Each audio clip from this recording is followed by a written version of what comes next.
time. Based in Berlin, yeah, it would be Yes, 10 yes, 10 p.m. yes. And how long have you been in Berlin? Last 6 years, I think. Nice. Yeah. Oh, good. Live streaming is almost up. People are still joining. Good.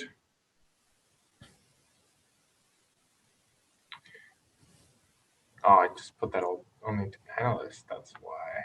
There we go. Great. So people are still joining, but we might kick off actually. So hello everyone, this is Felipe Flores with another episode of Data Futurology. Thank you so much for coming back. As you know, we're doing these as live webinars and also releasing the videos on YouTube, and the podcast as audio is being released on your favorite podcast app. And today we're speaking with Alexey Grigorev. He is the lead data scientist at OLX Group, which is a massive training group, right? Alexey, how are you doing today? I'm good. Thanks for having me. Hi. Oh man, I'm very excited to speak with you, talk through your experience and your career, and also the books. I want to ask you about the books that you've written and how you found, working almost 10 or about 10 years in software engineering in general, but the last 6 specializing in machine learning and writing books on deep learning, on TensorFlow. And now the Machine Learning Bookcamp. Very, very excited to pick your brain on all that plus more. But I wanted to ask you at the beginning to kick us off with a bit of an origin story of how was it that you got involved and pulled into the world of data? What was it that sparked your interest and kicked off this great career that you've had so far? Yeah, so for me, mostly it was, maybe it's a boring answer because you probably hear that a lot. It was the course on Coursera by Andrew Ng. So basically when it all started. So I really liked doing machine learning at university. It wasn't called really machine learning. I was doing some stuff with data. So I was doing a bit of cluster analysis. I was doing a bit of data, digital signal processing, things like that. Yeah, it wasn't really called data science back then. So I was doing a bit of research in addition to classes, but when I graduated, there was no jobs like that. So I was doing software engineering. But then in 2012, I saw this course on Coursera, and this is when I understood that, okay, I know how this thing is called, and I know that this is called data science now. And there are now positions in data science, like data scientists all of a sudden started to appear, like positions that require these skills. And this is when I understood that I want to do this. Of course, it wasn't easy, like just showing up and saying, hey, hire me, I want to do data science stuff. So it wasn't enough. So I needed to get a bit of education, study. I got my master's, and then eventually I started working. This is how I ended up in Berlin, because I studied at Technical University of Berlin. And after graduating, I stayed in Berlin, and I worked as a data scientist since then. Nice one. And to do the transition from software engineer to data scientist, in your case, you did some freelancing work. Is that right? How was that period, and do you recommend it as a good evolution for people to take? Yeah, I think it was fine, in a sense that it turned out that getting a freelance job was easier than getting a full-time job as a data scientist, because people just trusted me that I can do these things. I could do them indeed, so that was good, even though I had no clue about some things. Like I just said, yeah, I would do this, and I managed to do this. It was fun learning experience. So would I recommend doing this? Probably yes. Why not? Especially if you're a student. So in Germany, where I studied, the programs, they are not super intensive. So I had some free time to actually, in addition to courses. And this is when this is how I spent this time.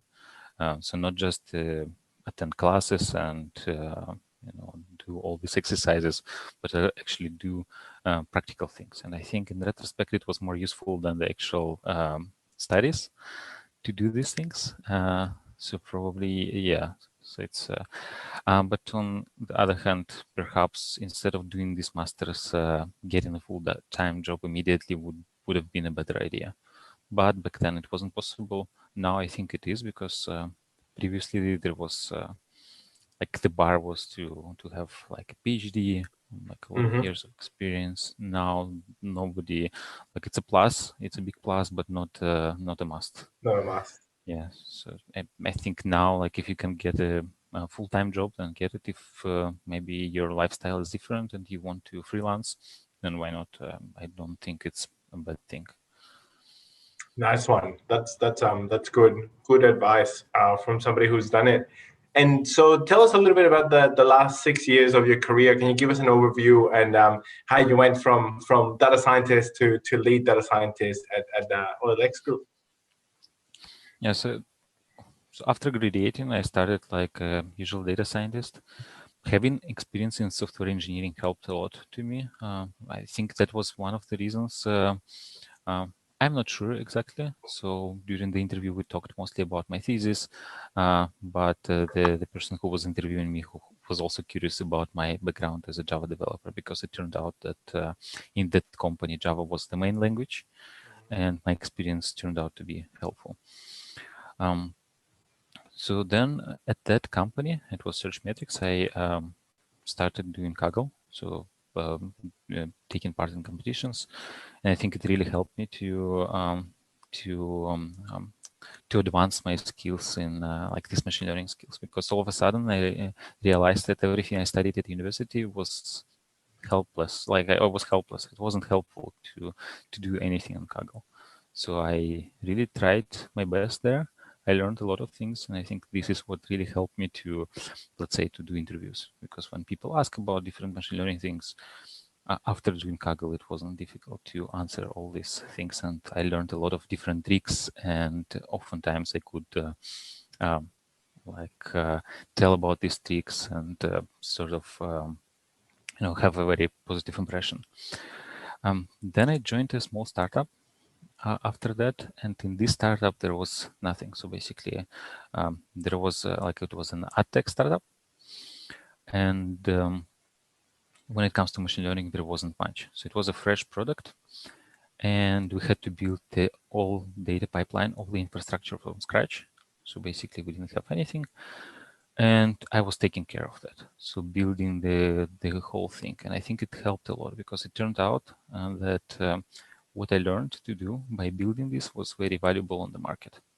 So companies really needed these kind of skills, like somebody who can not just train a model, but also build the entire pipeline, like do a lot of data engineering, also do some machine learning engineering at the end. So basically take the whole ownership of the thing. And I learned that at a startup, because at startup there are always more problems than people, right? So you have to be a jack of all trades to do that. And I learned that in a startup that it's actually possible for a single person to get involved into everything. So you don't have to be perfect in everything. You don't have to be an expert. Just a bit of everything is enough to actually to deliver and to make value, to produce value and to make impact. And with this set of skills, I ended up at OLX as a data scientist and as a senior data scientist. And so it was very helpful, like not being afraid of dealing with infrastructure stuff, like deploying models, all that things. For many people, for some of my colleagues, it was quite difficult. And for me, having this background in software engineering, that was sort of an advantage. And also having this experience at a startup, like not being afraid of breaking things, like just for the sake of learning, I think that was very helpful. And basically, like that, also like trying to understand the business side of things. Also, something I learned at the startup from my product manager back then, to really question like everything, like before doing something, just question like, why are we doing this? How is it going to be helpful?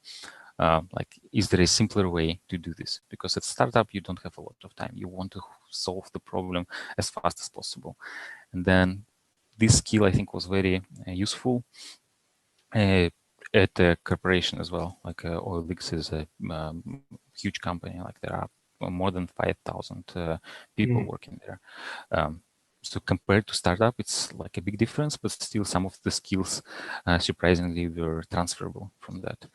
And I think this, what I call being product oriented, I think this really helped to get into this lead data scientist position, like from a senior data scientist to understand like, all the whys behind we are building certain things, like what kind of problems we are solving, and then making friends with product managers, trying to understand what kind of like how users will benefit, and trying to put myself in their shoes. I think that helped a lot. And in general, just helping people. I think that was quite a useful thing to do, because like oftentimes people would reach out to me asking for help. And eventually, now as a lead data scientist, it is my job to help people. So while previously I was doing this just, why not? Now it is my job. So helping people, being product oriented and not being afraid to of infrastructure and moving fast. I think this, like in summary, would help me. That's really great. And isn't it ironic that in a lot of large companies, they encourage people to specialize and kind of like be in their little box of the production line, but large corporations really value people that can do the end-to-end and that have experience in that end-to-end process, and getting that in a startup is a really good way to almost being thrown in the deep end and being forced to be responsible for everything, because you have to be delivering value, right? And then that gives you kind of like superpowers in corporate because you're one of the people that have gone through everything. How do you help people in your team get that visibility across the end-to-end value chain and taking things to production and being able to deliver value for customers? Well, in a couple of ways. First, by mentoring. So having talking to people regularly, finding out what other problems they're facing, and suggesting ways to solve these problems, or give another perspective. Talk about things they maybe haven't considered.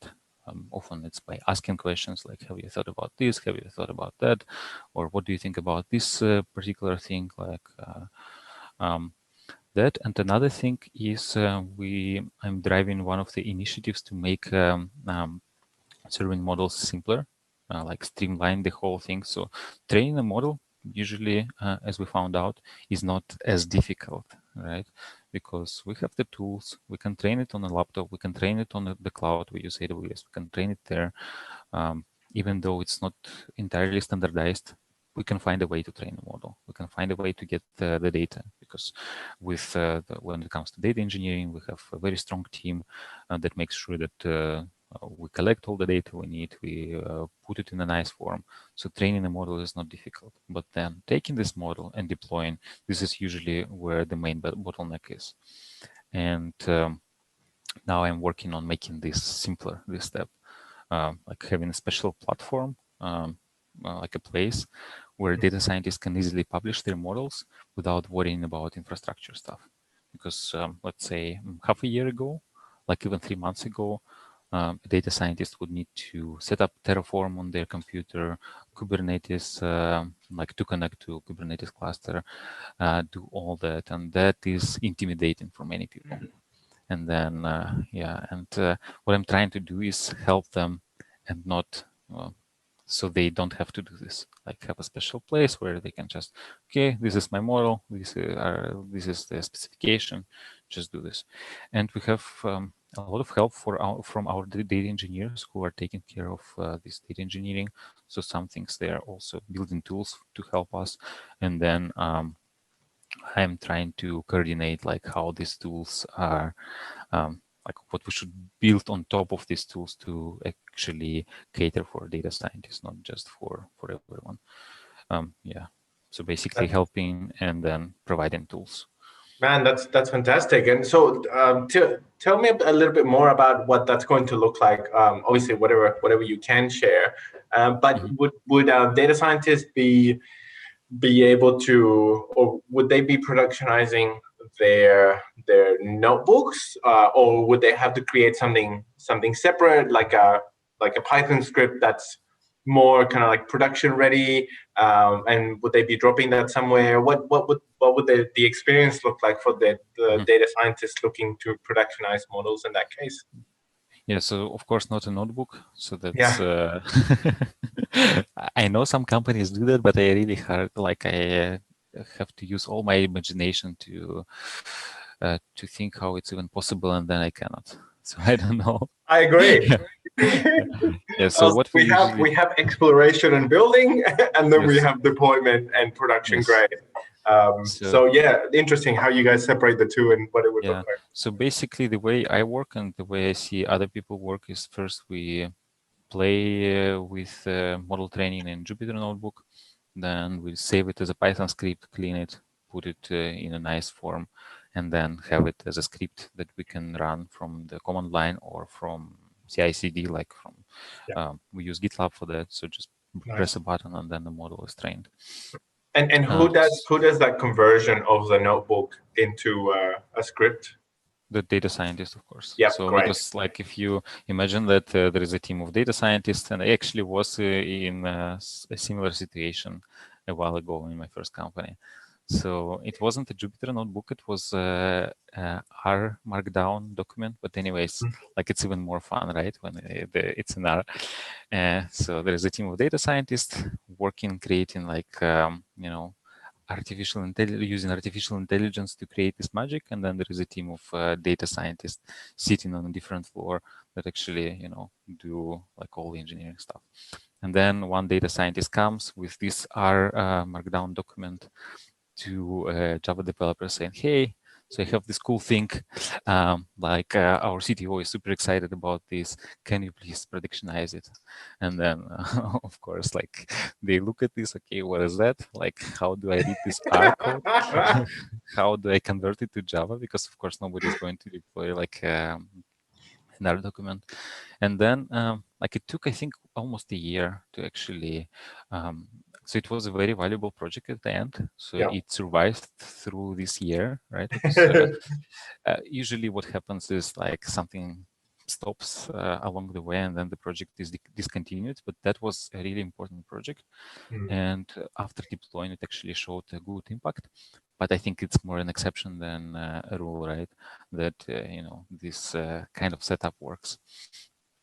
And yeah, so I think it makes sense for data scientists be closer to the product teams, ideally embedded. And I think this is the kind of setup we tried in the same company to build feature teams, like when data scientists work alongside with product managers, with software developers, like backend, frontend, basically everyone, analysts, all work on the same problem. And yeah, basically everyone is aligned, because when one team is sitting on one floor, another team is sitting on another floor, or communication becomes difficult, right? And then software engineers are just surprised. Okay, who are you and why are you showing me that? And why Yeah. is it important? Why me, right? Like, why should I help you?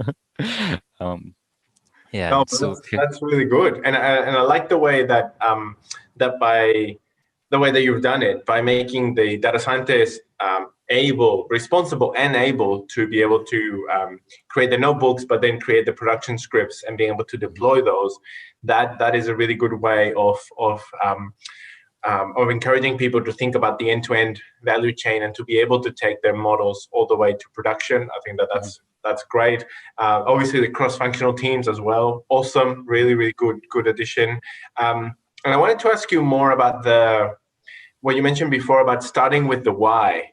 And I wanted to ask you about how when you work with the product teams in the cross-functional teams, and you start with the why and what the customer and consumer outcome is going to be, what does that allow you to do throughout the project? What are the I guess improvements that brings, that approach brings, and how can it help the data scientists to do a better job, and how can they contribute more with that emphasis in the process?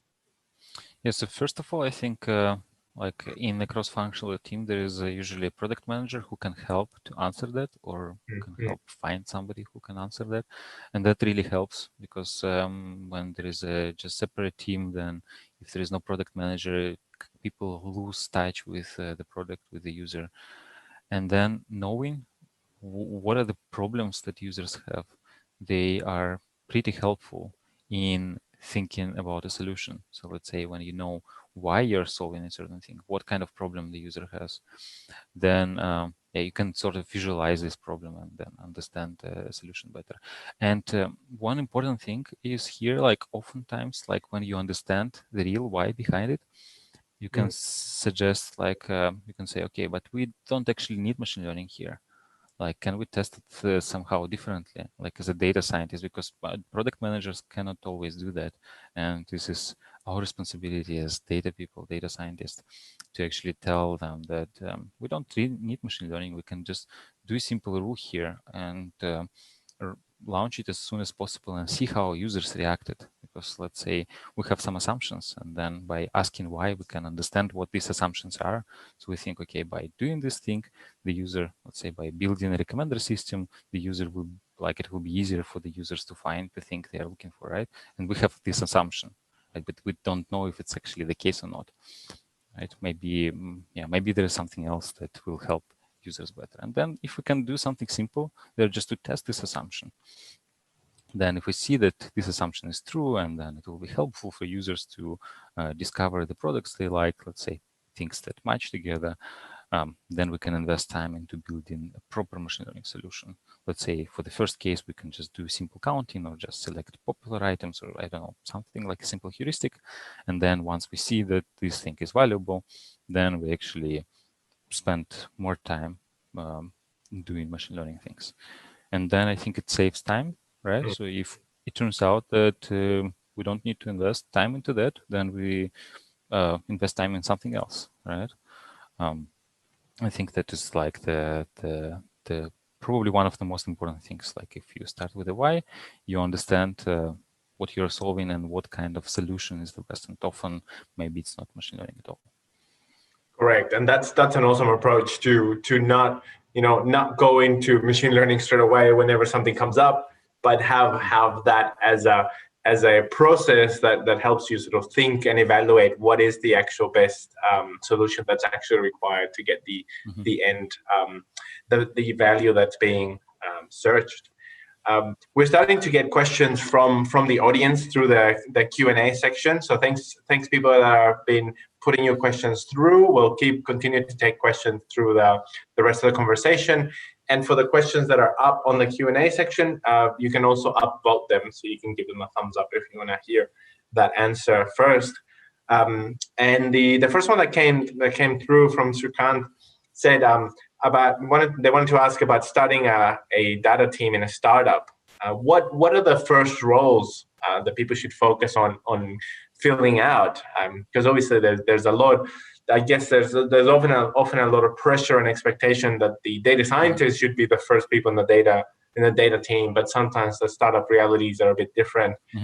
What are your views, Alexey, on what are the first roles to fill in a data team, and considering limited budget as well and the other constraints of a startup? So I would start with hiring engineers, right? So even it doesn't have to be data engineers, it can be just engineers, because at the end, like the lines are blurry. Okay, like a usual backend engineer also knows how to query a database, right? And also understand what kind of problem we're trying to solve. Again, start with the why. So why do we need a data team? What kind of problem we want to solve? So what will be, how will it look like? Like, okay, let's imagine we have a team. What is the output of the team? Like what kind of project they will work on? What kind of impact we want to see, right? And with that, we can realize that maybe we don't always need machine learning. Maybe we can just do something simpler to show that, okay, like indeed this is a good project, and then we invest once this project is valuable. Also, what you can do is upskill your backend engineers. Let's say you already have backend engineers working at a startup, and then hiring a data scientist will cost some money. But maybe it's better to invest this money into upskilling the existing people, right? So maybe, like I know that for many software engineers, machine learning is an interesting topic. So maybe it's a good idea to actually invest this money into these backend engineers who want to build a career in that, but they didn't have the right environment to learn, or yeah, maybe they're just generally curious, but they don't have enough time to learn these things. By just upskilling them, I think you can already start building something without hiring a data scientist. Of course, there are times when you need to like some questions, like let's say there is nobody knowledgeable in the team about this, and you're trying to convert a backend engineer into data scientist. Of course, they don't know the answers because they're newbies. I think for some cases like that, it makes sense to hire a consultant who, like, maybe you hire them for a couple of hours, or I don't know, like 5 hours or something like per week, temporarily, who can listen to, like, be some sort of mentor. Let's say, like, when you have a problem, you just turn to this person and they can tell you, like, okay, you're doing this wrong or you're doing that wrong, instead of hiring a person full time. And then, yeah, for upskilling software engineers, I know that software engineers are very good material for data scientists, because if you think about most of the problems that we need to solve in data science, they are mostly engineering problems. Yeah. We need to get the data, we need to prepare the data, we need to clean this data, right? Then we put this into scikit-learn, we invoke this fit method, right? And then we save this model as a pickle or whatever format. And then we need to deploy this model, right? So there is not so much machine learning going on, right? So mostly it's data preparation, like querying the data, and then making sure that we can serve this model, right? And then there is a tiny little step in the middle. So you don't need to have a super experienced data scientist for that. Some guidance will be helpful, but yeah, I think. Yeah, I agree. That's great, and it shows how much the market has changed and I guess matured. That's the. I agree with you. I feel that that's the right approach at the moment. But obviously, 4 or 5 years ago, all the rage was on getting data scientists. Well, now we're saying, the engineering around it is so much more important, and the data science is becoming almost like more automated and more accessible, and you can train people to do that. So I completely agree. We have a few questions around the productionizing process. Two related ones. So the first one is, any tips on converting notebooks into Python scripts for deployment? And they want to know if you use any custom tools, scripts, or is the process more copying and pasting and refining the code that was in the notebook, refining it into the script? What approach do you guys take? Yeah, so basically what you said. So there is no no magic tool that can do this. At least I haven't found it. So maybe people at Netflix who would roll this out to production know, but I don't. So what I typically do and what I see other people do is just save this as Python file, then clean it, then put it like maybe have functions there, like make this like a proper main method there. So it's like it's a set of functions, and then yeah, basically you put this in a Docker container, and depending on the way you want to serve it, let's say if you want to serve it as a inside Spark, then you put this somehow in PySpark or whatever, depending on what you want to do. But typically, yes, so you save this first, then you have like it's inside a function, and then you can use this function in any environment, be it a Flask application, be it a Spark application, be it whatever application. Yeah, that's great. Oh, good. I was also wondering, because that's the approach that we take. So I was wondering if there was something better as well. A related question. Sorry. Sorry, no. Yeah, no, I know, right? No, that's good. At least we have some consistency. There's a related question from Balkan. Hey, Balkan. He's asking, what are some of your favorite machine learning productionization tools, and what are tools that you would rather use, and others that you would rather not use when taking models into production? And he has, for example, Kubeflow, Airflow, DBT, etc. Do you have any preferences and others to stay away from? Well, it depends again on the type of problem we want to solve. Like, let's say if we want to predict, predict every hour or every day, so once per day, then I used to use Luigi. It's similar to Airflow. It's like also orchestration thing. Now I tend to use Airflow for that, and then inside Airflow you can mix, you can put different things there. So it can be like SQL operator that goes to a database, extract something from there. There could be Spark operators, and yeah, so this is basically what I use, like a bunch of SQL plus Spark operators. And then I think one of the easiest way to predictionize a model in such a mode, in this so-called batch mode, like when you predict something once per day, for example, is PySpark. So you just put a model there, you apply it there, and then Spark takes care of loading the data and then saving the data to your storage. It can be S3 or HDFS, whatever. Spark just knows how to read the data and how to save the data. When it comes to real-time serving, so this is another case when the model needs to be up and running all the time. Let's say it can be at OLX when people are posting advertisements. So that when, so let's say you want to sell an iPhone, you go to OLX. If you're in Poland or India or any other country where OLX is present, so you want to post an iPhone, you go there, you create a listing, you create an advertisement, and put iPhone there. And let's say a model needs to understand what kind of category is that, right? It needs to understand that it should go to electronics, mobile phones category, right? And that kind of model needs to be up and running all the time. And this requires a different kind of deployment, right? And this is typically, again, if we talk about deep learning, then we use TensorFlow serving, for example, and some Flask code also. And then we deploy everything in Kubernetes. So it's kind of similar to Kubeflow. So Kubeflow is probably more specialized because it allows you to deploy models there. We also have Kubeflow, but we're evaluating it. Most of our existing things are running in TensorFlow serving in Kubernetes. Yeah, and when it comes to simpler models, not deep learning models, typically we use Flask. There are other frameworks like Async.io, I think, or yeah, something like that, that I think are faster. But on top of my mind, I think maybe in majority of applications, like 80% of them is Flask and Docker, of course, and then we put everything to Kubernetes. Yeah, nice. That's really good. And one of the ones in the list was DBT. Have you come across DBT before? I have no idea what is that. Yeah. Yeah. No, we're using it to do our data processing pipeline on SQL. So essentially, it's kind of like an orchestrator for SQL. So like Airflow, right? Yeah. So similar to Airflow.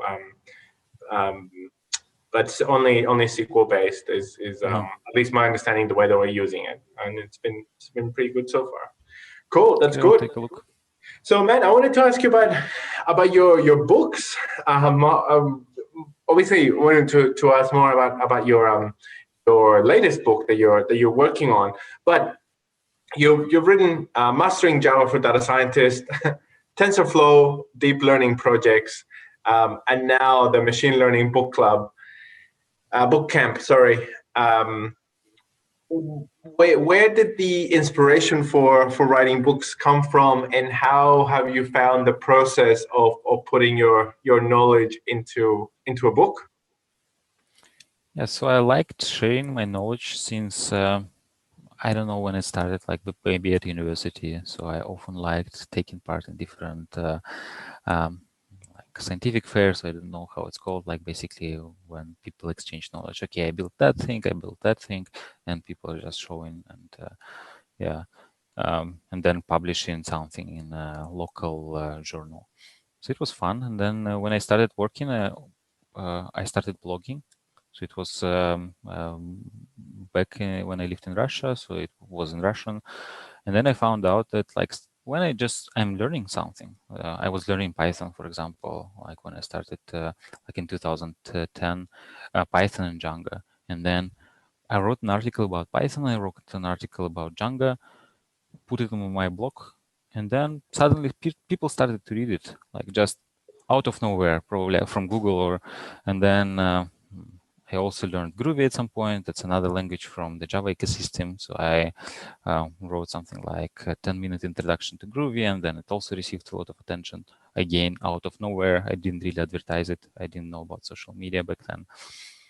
It was a pleasant experience to share knowledge and see people read it. And I don't know if they liked it or not, but yeah, I hope they did. But that was a nice experience, and I think this is how I got into the whole book writing business. But I think it first started with the Pact, of the publisher Pact. They reached out to me asking if I can review books for them. I said yes, of course, and they Nice. promised to put my name on the book. I thought, yeah, great visibility. So I remember after the first book was published, I Googled my name, and then this book came up. That was super nice.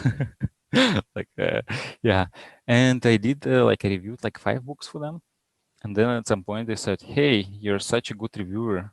Like, how about writing a book for us?" And then I said, actually, yeah, why not? And then they proposed, actually, they said, okay, we are working on this title about Java and machine learning. And I thought, okay, I am a Java developer. I know machine learning. So there are not so many books about that.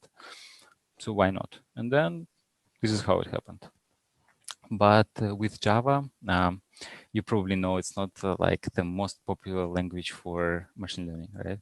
Yeah. So I was hoping to get into a niche topic, like, it was too niche. So it's basically not selling at all. So not so many people need Java. So they'd rather, I don't know, quit their job than code in Java.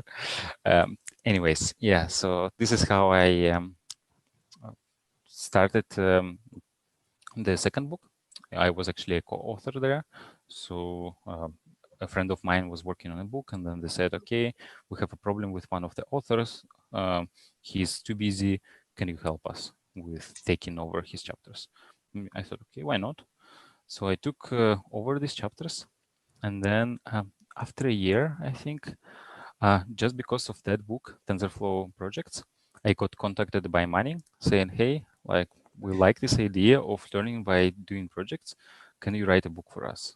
And this is how Machine Learning Bookcamp started. And yeah, so I thought, yeah, I really like this idea, and I really like the idea of learning by doing projects. And this is something I also used for my first book in Java, but that was in Java. And I thought, okay, nobody uses Java, so let me do this in Python, and let me do it better. And this is how this book appeared.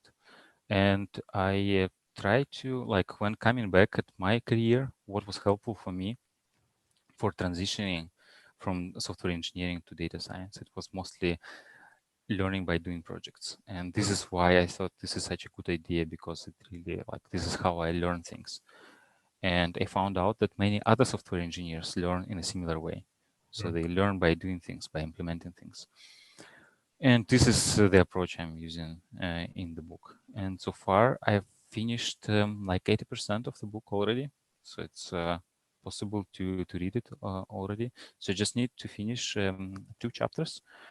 And then, of course, there is a lot of editing going on. And yeah, the whole experience is pretty rewarding.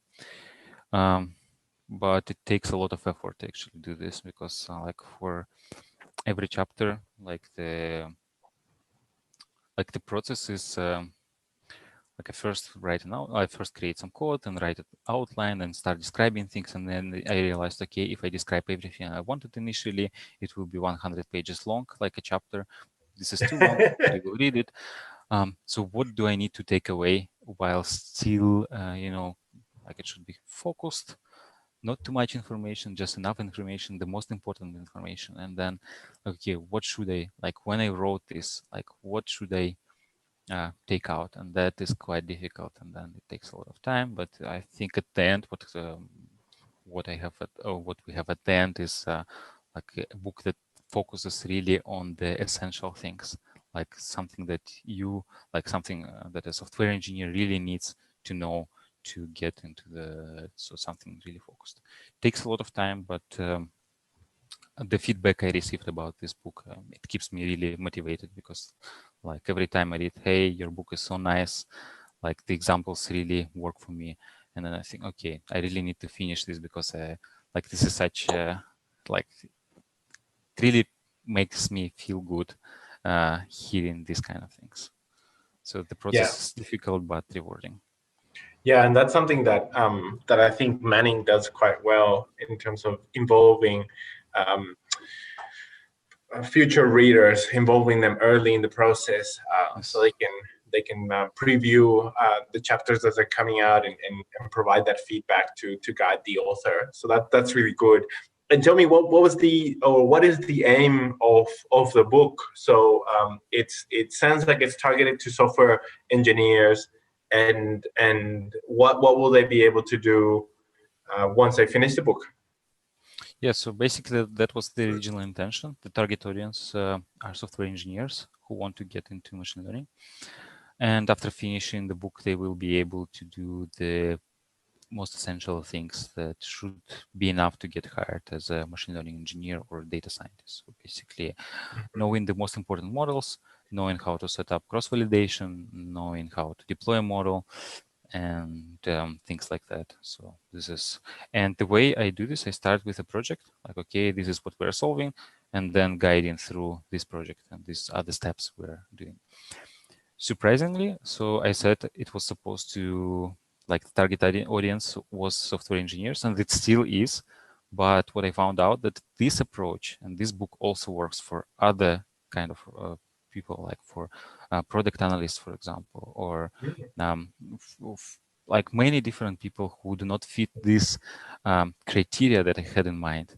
They reached out to me saying that this approach really works for them. So even Analysts or less technical people as well. yes, exactly. Like for example, people like who are doing petroleum engineering, or like real engineers, not software engineers.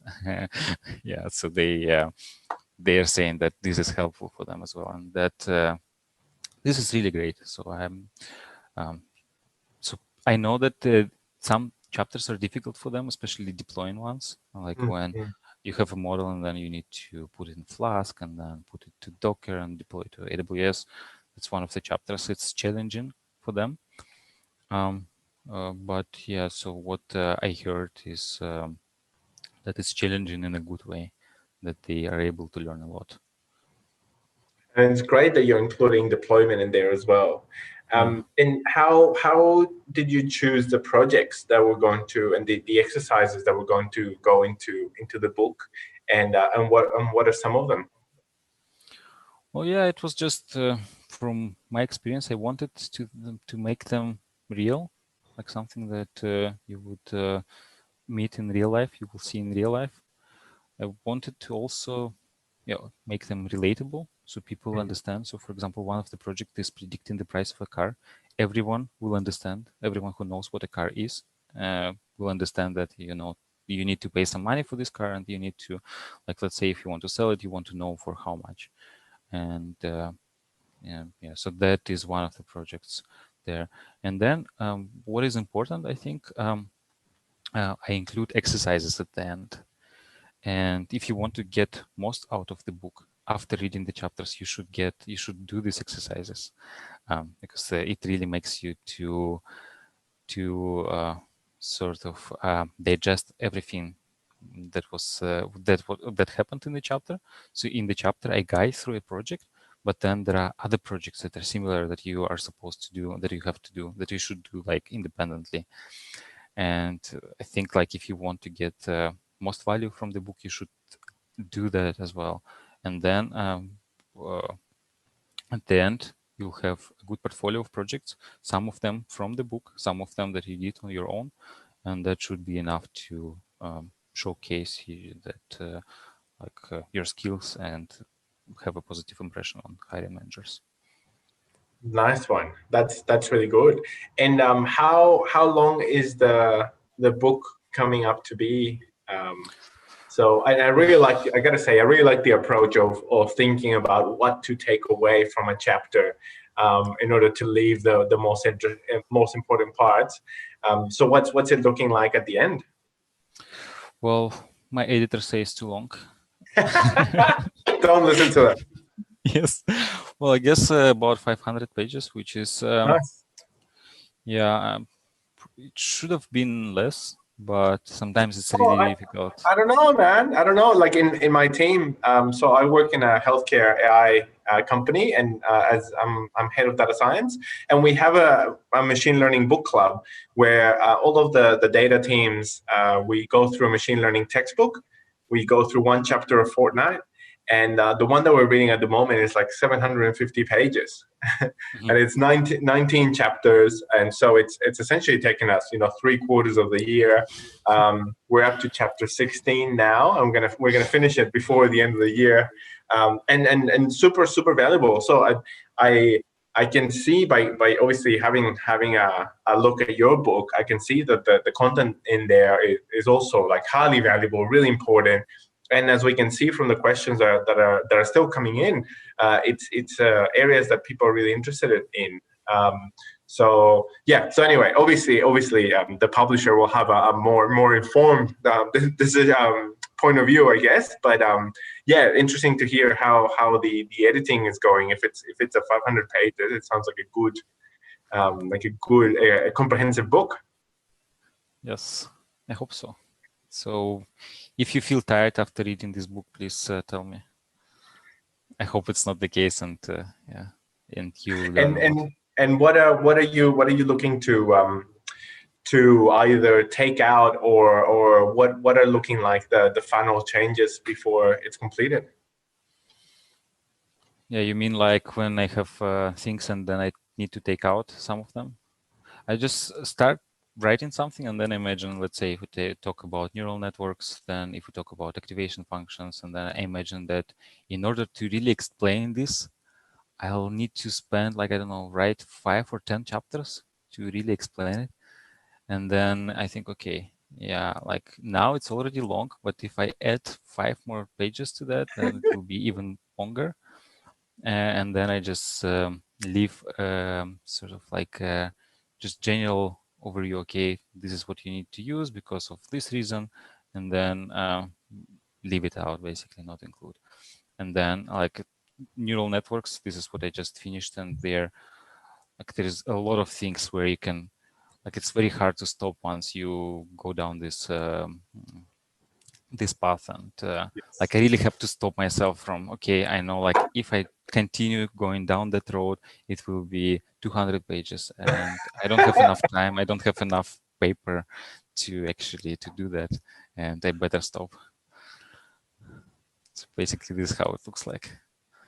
Oh, that's excellent. Well, it shows how passionate you are about it and how much you love it. I think it also shows how much you know about it, actually. So that's and how good of a job you want to do for the reader to be able to give them that comprehensive understanding. Oh, that is excellent.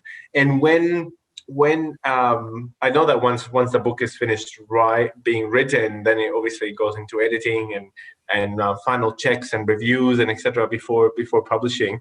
But roughly, what is the date or month that you're targeting for publishing? Okay, so I want to finish writing the like, let's say, the main part. I want to finish it this year, and Great. then hopefully I also finish with all the editing, and so the review process is pretty rigorous. So they send it out to people who are also in the target audience, also to experts who already know machine learning, and then everyone has comments, suggestions, or there are errors that need to be addressed, and then it takes a lot of time to actually address these errors, address these comments. So I hope to finish like the main text in a couple of months. So I just need to write a couple of chapters, and that should be it. But then also first addressing the suggestions, and many of the suggestions really make sense and make it a lot better than what it was before.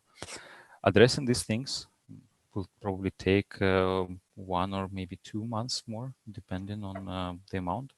And then going to what they call production. So publishers also have their own production. So they're like making sure all the images are good, have good enough resolution, like making sure formatting is good, because right now it still feels like a draft, even though I try to make sure that everything is fine. Oftentimes, like I write in Google Docs, and when it's converted to like there is a few steps that need to happen before it becomes like a PDF. And then in these steps, some things happen, and then the result doesn't always look the way I intend. And then I think there will be a long process to make sure that everything looks exactly in the way I want. So that can take also a month. So hopefully, the main text will be ready this year, and then probably January, February, like the book, I will be holding a printed book in my hands. Amazing. Oh man, that sounds great. So we, for the last little bit, we're going to go back to the audience questions. So for everyone that's joined today, have a look at the Q&A section and upvote the questions that you want to hear Alexey answer, and we'll go through and we'll start at the questions that have the most number of votes, and we'll work down to see how many we can get through. But as while people are voting for the questions and adding any new questions that they might want to hear about, I wanted to ask you last question about the book. What's your favorite project or exercise that you've included in the book? Okay, the one I just finished, I think, is going to be my favorite one. So this, it's not released yet, so it will be an update pretty soon. It's about deep learning, and there the problem is to predict the type of clothes. So basically, like you take a picture and type of clothes, like it's a t-shirt or a shirt or dress or skirt or whatever. There are 10 categories of clothes, and I really like it because I decided to collect the data set myself for that. So I took pictures of all my clothes. Then I asked the community, like my LinkedIn connections, and Twitter followers, to also do that. I used crowdsourcing platforms to collect this data set, and then one company reached out to me, Tagias, who also suggested to contribute to this data set, and then they contributed like 3,000 different images of clothes. And going through this process, like I know, like it's not easy. Like building a data set, curating this data set is not an easy job, right? That's another thing that takes a lot of time, like because on Kaggle, you just have a CSV magically from somewhere and you just train a model, but usually it's not the case, right? You need to collect it. And having this experience through crowdsourcing by asking connections and then actually taking my phone and taking all these 300-400 pictures. My 5 has a lot of clothes, like myself, and that I really like this process. So that's why, because I went an extra mile for this project, I think it's going to be my favorite one. That's great. Oh, that's awesome, man. Really good. So let's jump into the audience questions, and we'll see how many we can get through in the next 5 to 7 minutes. So the first one is, which is the cloud platform for a beginner data scientist to learn? Do you have any recommendations?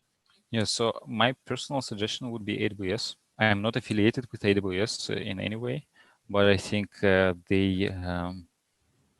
the most popular platform now. So, and let's say if we're talking about Berlin market, I know like what are the trends in Germany, for example, and let's say in Berlin, this is the most popular cloud platform. I know also in the States it's the case, and like the second and third most popular platforms are pretty far away. Like if we talk about market share. So my recommendation would be to, like, if you are not working and you want to learn something, it's AWS. But if you're working, learn whatever you use in a company, because I think this knowledge is more or less transferable. Like let's say some services you have in AWS, I'm sure you'll find them in Google Cloud or Microsoft Azure or whatever. And actually now I think it becomes even more standardized with Kubernetes, because like all the big players have Kubernetes there. And if you know how to use Kubernetes, then you're basically good, because you can use this knowledge with every cloud. Yeah, agree. That's great. Next one is for graduates that don't have a computer science or an IT background. Do you have any suggestions on how to get a first job as a data analyst? Should they be including Kaggle projects? What are some tips that you have that can help them land their first job in the space? So when people ask me about this, like I'm a data analyst, I'm a data scientist, I'm a software engineer, I'm X, I mean, I want to be X, how do I do this? My answer is usually the same. Do it by building projects and then telling the world about these projects. So build a project, like let's say for data analysts, just analyze, like let's say you, I don't know, what could be interesting. Let's say Medium post or whatever, like, or maybe scrape something. Like, I don't know, maybe a website like OLX, scrape the fashion category or scrape the mobile phones category, and then try to analyze that. And then don't stop off that. Like, okay, you do the analysis, you scrape the data, you prepare the data, you do some scripts, but don't stop off that. Like, publish this, go to GitHub, put it there, go to Medium, write an article about this, and then go to LinkedIn and share this article, share this GitHub repository, and then mention that you're looking for a job. And like, if you're not afraid of public speaking, then talk on a meetup about this, and then mention then you're looking for a job. And if you're afraid of public speaking, then also do that, because in the long run it will help you.